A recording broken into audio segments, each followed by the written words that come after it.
আসসালামু আলাইকুম সবাইকে, কেমন আছেন? আজকে ভিডিওতে আমি দেখাবো কিভাবে খুব সহজে আপনার জিমেইল অ্যাকাউন্টের পাসওয়ার্ড পরিবর্তন করবেন। মোবাইল দিয়ে কয়েকটি সহজ ধাপ অনুসরণ করে নিরাপদভাবে জিমেইলের পাসওয়ার্ড চেঞ্জ করতে পারবেন। ভিডিওটি শেষ পর্যন্ত দেখুন, কারণ আমি ধাপে ধাপে পুরো প্রক্রিয়া দেখাবো। তো চলুন ভিডিও শুরু করা যাক। তো সর্বপ্রথম আমরা এখান থেকে আমাদের ফোনে জিমেইলে চলে যাব। এখান থেকে উপরে আমাদের দেখতে পাচ্ছেন একটি জিমেইল আইকন রয়েছে। আমরা এখানে জিমেইল আইকনে ক্লিক করে দিব।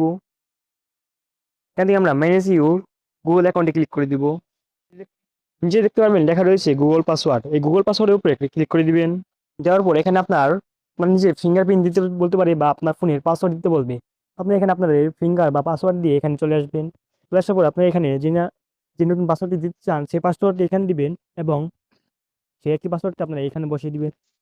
দুটো পাসওয়ার্ড একই রকম বসানোর পর আপনারা এখানে চেঞ্জ পাসওয়ার্ডে ক্লিক করে দিবেন। চেঞ্জ পাসওয়ার্ডে কিছু ক্লিক করলে কিন্তু আপনার এই পাসওয়ার্ডটি চেঞ্জ হয়ে যাবে।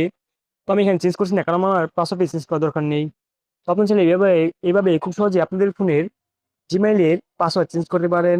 তো সেটাই ছিল আজকের এই ভিডিওটি ভালো লাগলে লাইক করে দিবেন, চ্যানেল নতুন হয়ে থাকলে সাবস্ক্রাইব করে দিবেন। তো দেখা হচ্ছে পরের ভিডিওতে। ততক্ষণ জন্য সবাই ভালো থাকবেন। Good bye.